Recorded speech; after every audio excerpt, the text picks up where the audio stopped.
So Steve Willis has been kind of busy with jam comics.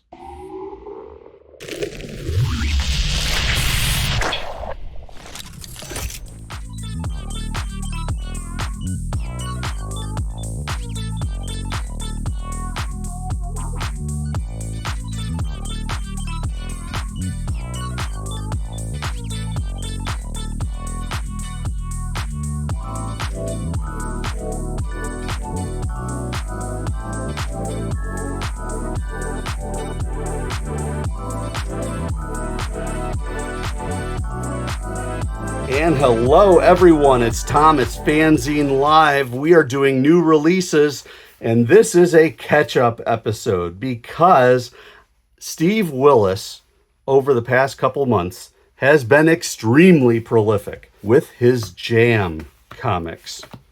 And yes, 6 different jam comics. He goes back and forth with his collaborators. Usually he writes and draws cartoons out of page and a half, sends it off to the contributor. They come back to him with their contribution. He goes back to them. And it's kind of like a bit of a tennis or a pickleball type of thing where they just see where the story goes. And of course, they're not communicating with each other. So you just don't know what's going to come up out of this. Usually they go for about 4-ish pages. And then he'll put in a bookend strip by himself, a bookend strip by himself on the front, on the back, put a cover on it, give it a good name, and we're off and running. He is wrapping up his jams, as I understand it, but these are some that he has done. And so the first one that I've got here, and I don't remember particularly what order these came in, and it doesn't matter because they're all short stories, they're all anthologies. So you just get one and you'll enjoy it. But this is Anomaly and or Harbinger. And this one has a piece with Charles Brubaker, rubber stamped images by the Sticker Dude, T. Motley, Bob Corby. Then we have Music on the Mountain, Songs on the Sea. This one has the Bubblegum Dada Corp, Adam Whittier with a piece on Sebastian Cabot. We may have to take a look at that. He's one of my favorites from Cranium Frenzy. Cascadia Art Post or Jack Latimer, and then Buzz Buzzik. Next one is In Search of the Missing Story. John B. Cook, who does the Comic Book Creator magazine. Clark Dismeyer, Larned Justin, the late Larned Justin. Jim Sirgi. Collisions of Visions Across the Divisions. I love that name. This one is Billy McKay, Blair Wilson, Edward Bullman, the great former Ted Bowman, and Dale Lee Covert. Bob Reichert. This Realm Dismantled. Now, if that's not classic Steve Willis surrealism, I don't know what is. L. Lipschitz, Chuck Bunker, Brad Foster, Micah Leisenfeld. Great lineup. And then Amuza Komikso, David Daniels, M. Elias Hebert, Larned Justin again, Non-Local Variable, and then Clark Dismeyer. Cool. So let's see, what are we going to do? Maybe we'll take a look at 3 different ones. And there was one that I definitely wanted to do. Yes, this one, because I think this is really interesting. This is called Melvin Claus by Steve with the Bubblegum Dada Corp. And it appears to me as if, and Steve told me he did this with some people, they weren't really into the whole idea of cartooning, but they do other things. And in this case, it looks like it's clip art or rubber stamps or something like that. And so it wouldn't surprise me if this person, Bubblegum Dada Corp, over in the United Kingdom, sent images to Steve and then he pasted them on the page and made a story out of them. And it's really kind of interesting. So, it is my birthday, and I'm being followed by some sketchy character. Odds are good that it is Melvin Claus. He was something of a black sheep in the Claus family. His famous relative dresses in red and gives away stuff. Sounds like a commie to me, and now he's a legend. But as for poor Melvin, well, you'll excuse me, I need to consume this human head. Melvin Claus? Oh yes, he applied for membership in the Worcestershire Sauce Country Club, but we were obliged to turn him away since we wished not to tolerate a total prat. So if I've got this right, Melvin Claus is supposed to show up on the eve of your birthday, break into your residence, and leave presents, all without the help of elves, reindeer, or any operating capital. As a result, he visits very few people in a given year. Curious. I heard Melvin Claus makes his deliveries in a 2004 Pontiac Aztec, accompanied by a Chihuahua wearing cardboard antlers. Hee hee. I like how the guys are laughing. On my birthday morning, I woke up to find this single left-handed glove on the table next to the window Melvin Claus had shattered in order to enter my house and bestow this fine gift. Today, my lecture will present a case study in business failure, and not just any failure, but a miserable, sad, and feeble attempt to really launch even a remote semblance of a successful enterprise. I'm speaking, of course, about the career of Melvin Claus. Melvin gave me COVID for my birthday. Prince of a fellow, one of the best, beloved around the world. I can't praise him enough about... What? Oh, I see. You asked about Melvin Claus, not Santa. My mistake. Never mind.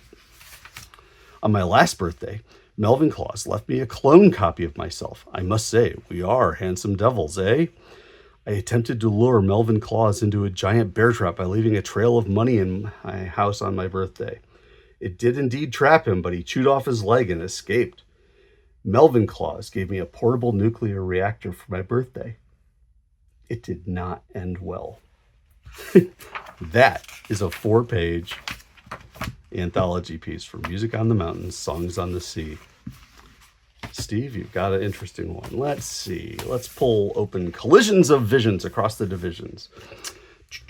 We've got Billy McKay. We've got Blair Wilson. We've got Edward Bowman and Dale Lee Covert. We've got Bob Riker. Let's do Bob Riker, Eye of the Tesseract. Here we go.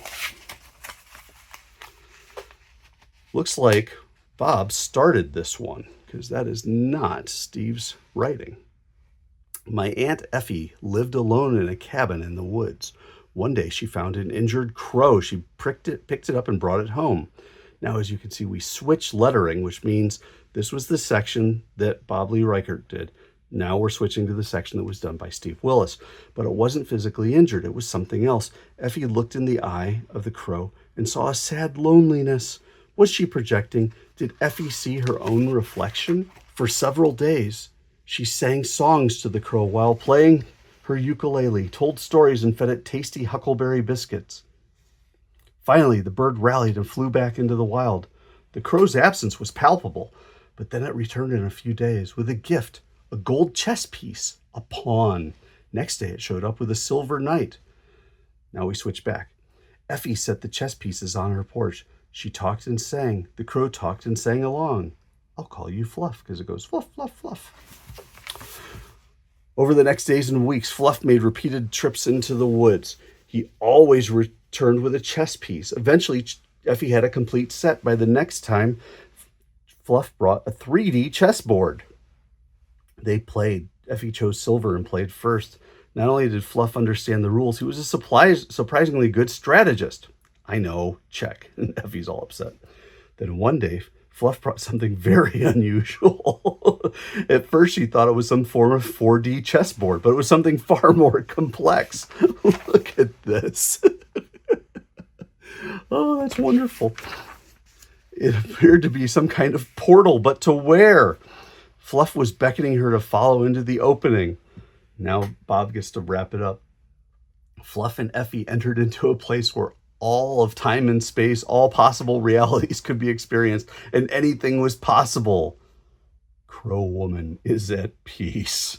You never know what's going to come. They go back and forth with each other, and it's always just, you have no idea what's next. Let's see. There's a Brad Foster one. We'll do that, and then we'll call it. Oh, yeah, this is a good one. And this is not it doesn't have a formal name. All it has is a symbol. And that's the symbol. The little guy who lived in my mouth began to produce beautiful and enchanting music. We immediately switch to Foster from Willis. But what I really wanted to know was, how did he get in my mouth? And if he wasn't an illegal squatter, why had I not seen a trace of rental payments in my bank account? Hey, what are you doing in there? Uck gum to my end. Kind of hard to talk clearly with a little man in your mouth, says Smiling Sam. Well, I must say this condition certainly is not something we studied in dental school. Oh my God, look at that. Nice dental equipment. Are you sure that little man in your mouth, you want that little man in your mouth removed? His music is pretty beautiful and enchanting. Yes, no. Look at the side pieces on this. You've got 2 tracks of stuff going on. I love this. Steve, of course, messing with the page design. Then suddenly, slam, halt. I'm from the law firm of Wacky, Silly, and Smith. I have a court order demanding you all appear in a cartoon court to settle this before a jury of your peers. So we've transformed the character. And so shortly, hear ye. All rise, the High Court of the Cartoon Council is now in session, and the semi-honorable Judge Funny Names presiding. One thing I do notice here is this background line work, kind of the almost a curve or a horizon type of thing. That's very indicative of Brad Foster's work. And I always found that to be really attractive. I need to use that sometime. All right, what's this then? Here's Judge Funny Name. Your Honor, guilty, clobber, clobber, whack, whack. Off to the Crowbar Hotel with you. Guilty. They're all running away for their lives. And then everyone in the whole cell block was dancing the jailhouse rock. Oh God, I could be bounded in a nutshell and count myself a king of infinite space. Not that I had bad teeth. I got to get out of here. And then we wrap it up with Brad Foster. What are you talking about? Your teeth aren't bad. That's why you got such a beautiful sound playing them. Oh my gosh, you're right. They're fine. You know, it was only the masked dentist who wanted to mess with my mouth. Hey, why are you always wearing a mask?